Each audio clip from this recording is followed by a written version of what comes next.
Dear students, I welcome you in Bhupender Yadav Teacher channel. Today I will teach you in narration related with the change of pronoun. आज मैं आप लोगों को direct indirect speech के अंतर्गत change of pronoun माने सर्वनाम परिवर्तन बताऊं। देखिए, सर्वनाम परिवर्तन के लिए सबसे ज्यादा जरूरी पहले आपको यह जानना है कि किस तरह से परिवर्तन किया जाता है, उसके what are the rules of changing of सर्वनाम pronoun. Reporting verb, look here, reporting verb, reported speech. RV का मतलब रिपोर्टिंग वर्ब, आरएस का मतलब reported speech. Yes oh yeah, 1 2 3। 1 में क्या है, आई वी है, 2 में क्या है, यू है, ही सी इट नाउन किसमें है, 3 में। अब यहाँ पर हम टेबल में देखते हैं, first I we, first person करता कौन कौन है, आई वी, जिसका नॉमिनेटिव कैसा है, आई वी, ऑब्जेक्टिव कैसा है, मी अस, पोसेसिव कैसा है, my our.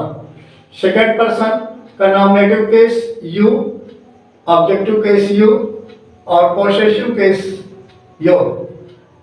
Third person he, nominative case him, objective case his, possessive case.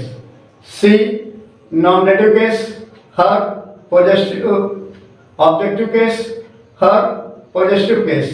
It, nominative case it, objective case it, possessive case. Third person nominative case they, objective case them, nominative possessive case their. अब ये सब इस system से बदलेंगे। हालांकि जो main reading है आपको ध्यान देना है वो है आई वी और यू का, बस इससे संबंधित जो भी है, ऑब्जेक्टिव कैसा है, पोसेसिव कैसा है, वो जिस केस में रहेंगे परिवर्तन के बाद उसी केस में उनको आना है।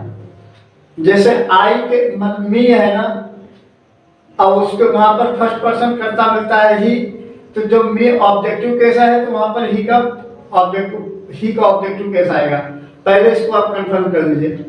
Are we are yes, are we का मतलब हुआ रिपोर्टिंग वर्ब, आर यस का मतलब हुआ रिपोर्टेड स्पीच। यस का मतलब हुआ सब्जेक्ट, ओ का मतलब हुआ ऑब्जेक्ट और यह का मतलब हुआ नो चेंज। नो का मतलब नो चेंज। अगर आपको रिपोर्टेड स्पीच में आई वी से संबंधित माने नॉमिनेटिव केस है आई वी, इससे संबंधित पोसेसिव केस और ऑब्जेक्टिव केस मिलते हैं तो रिपोर्टिंग वर्ब के सब्जेक्ट के अनुसार उसमें परिवर्तन होगा। अगर आपको उसमें रिपोर्टेड स्पीच में सेकंड पर्सन ऑब्जेक्ट करता, नॉमिनेटिव केस यू मिलता है या ऑब्जेक्टिव केस यू मिलता है या पोजेसिव केस योर मिलता है, तो उसको ऑब्जेक्ट के अनुसार, रिपोर्टिंग वर्ब के ऑब्जेक्ट के अनुसार उसमें परिवर्तन करेंगे। इसी तरह से यदि रिपोर्टेड स्पीच में he she it noun are related with its family अथवा इसके परिवार से संबंधित, जैसे ऑब्जेक्टिव केस पोजेसिव केस मिलते हैं, जैसे ही का ही नॉमिनेटिव केस है, हिम ऑब्जेक्टिव केस है, हिज पोजेसिव केस है। She nominative case her, objective case her, possessive case. It nominative case it, objective case its, possessive case. They nominative case them, objective case their, possessive case. Related examples are given below. Example, Ram said to Meera, you are with me here. Reporting verb है Ram said to Meera, reported speech है you are with me here. देखिए reporting verb का इसको इसलिए कहा गया है कि इस वाली क्रिया ही बताई जा रही है और इसको रिपोर्टेड स्पीच इसलिए कहा जाता है कि इसको इसमें कथन बताया जाता है। अब देखिए, चूंकि आपका यह reported speech you are with me here, यह स्पीच जो है प्रेजेंट इंडेफिनिट टेंस की, प्रेजेंट इंडेफिनिट टेंस का अफर्मेटिव सेंटेंस है। तो इसमें जो है जब अफर्मेटिव सेंटेंस रहेगा, जब इट मीन्स असर्टिव सेंटेंस, यदि रिपोर्टेड स्पीच असर्टिव सेंटेंस में है तो सेड टू को टोल्ड में बदल देंगे। तो राम टोल्ड मीरा, कामा इन्वर्टेड कामा के स्थान पर दैट का प्रयोग कर देंगे और यू को इसके अनुसार परिवर्तन कर देंगे। देखिए यू है ना, नॉमिनेटिव केस में है, यू नॉमिनेटिव केस में, अच्छा यू अगर इधर होता, क्रिया के पीछे होता तो ये ऑब्जेक्टिव केस में हो जाता, क्योंकि क्रिया के आगे है इसलिए नॉमिनेटिव केस में माना जाएगा। तो अब यू रिपोर्टेड स्पीच में है, सेकंड पर्सन सब्जेक्ट है, रिपोर्टिंग वर्ब के ऑब्जेक्ट के अनुसार बदलेगा। रिपोर्टिंग वर्ब का ऑब्जेक्ट मीरा है, मीरा का प्रोनाउन होगा सी, मीरा का प्रोनाउन सी। तो इसलिए यहाँ पर क्योंकि यह नॉमिनेटिव केस में है इसलिए नॉमिनेटिव केस में यहाँ सी आएगा। अब देखिए प्रेजेंट इंडेफिनिट टेंस है, इसको पास्ट इंडेफिनिट टेंस में बदल दिया, सी के साथ वाज का प्रयोग कर दिया। विथ देखिए मी है, मी किसके फैमिली का है, मी आई के फैमिली का है। देख लीजिए यहाँ पर मी ऑब्जेक्टिव केस में है तो आई के फैमिली का है, तो आई जो है किसके अनुसार बदलती है, रिपोर्टिंग वर्ब के सब्जेक्ट अनुसार। रिपोर्टिंग वर्ब का सब्जेक्ट आपका कौन है, राम, राम का प्रोनाउन क्या होगा, ही। चूंकि मी ऑब्जेक्टिव केस में है इसलिए यहाँ पर ही का ऑब्जेक्टिव केस हिम आएगा और हियर का देयर हो जाता है डिस्टेंस के रूलिंग के अनुसार। दूसरा देखिए Lata said to Raman where be reading your book.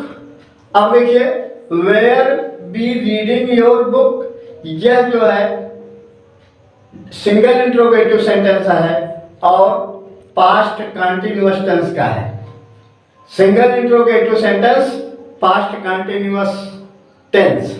तो आप देख लीजिए क्योंकि यह इंट्रोगेटिव सेंटेंस है इसलिए सेड टू किसमें बदलेंगे, आस्क में। नियम भी इसके साथ में क्लियर करता चल रहा हूं, अगर आप लोग फॉलो करेंगे तो आपको हर नियम स्पष्ट होता जाएगा। अगर से रिपोर्टेड स्पीच आपकी इंट्रोगेटिव सेंटेंस है तो सेड टू को आस्क में बदल देंगे। तो लता आस्क रमन, अगर सिंगल इंट्रोगेटिव सेंटेंस है तो इफ या वेदर का प्रयोग करेंगे। ग्रामर में यह चीज बताई गई है कि अगर से विकल्प या स्वेच्छा की बात आती है तो वेदर अच्छा प्रयोग होता है, लेकिन यहाँ पर ये दोनों नहीं है इसलिए इफ का प्रयोग किया। वी है, वी फर्स्ट पर्सन करता है, ये देख लीजिए नॉमिनेटिव केस में है क्योंकि क्रिया रीडिंग से पहले इसका प्रयोग किया गया है। तो वी अब किसके अनुसार बदलेगा, लता के अनुसार। लता कौन है, स्त्रीलिंग, इसका सर्वनाम होगा सी। तो सी अब यहाँ पर चूंकि वी बहुवचन है इसलिए लता का बहुवचन यहाँ दे आ जाएगा। ही सी इट का बहुवचन दे होता है, तो दे यह प्रेजेंट पास्ट कंटिन्यूअस टेंस है तो यह past perfect continuous tense past perfect continuous tense में बदल जाएगा।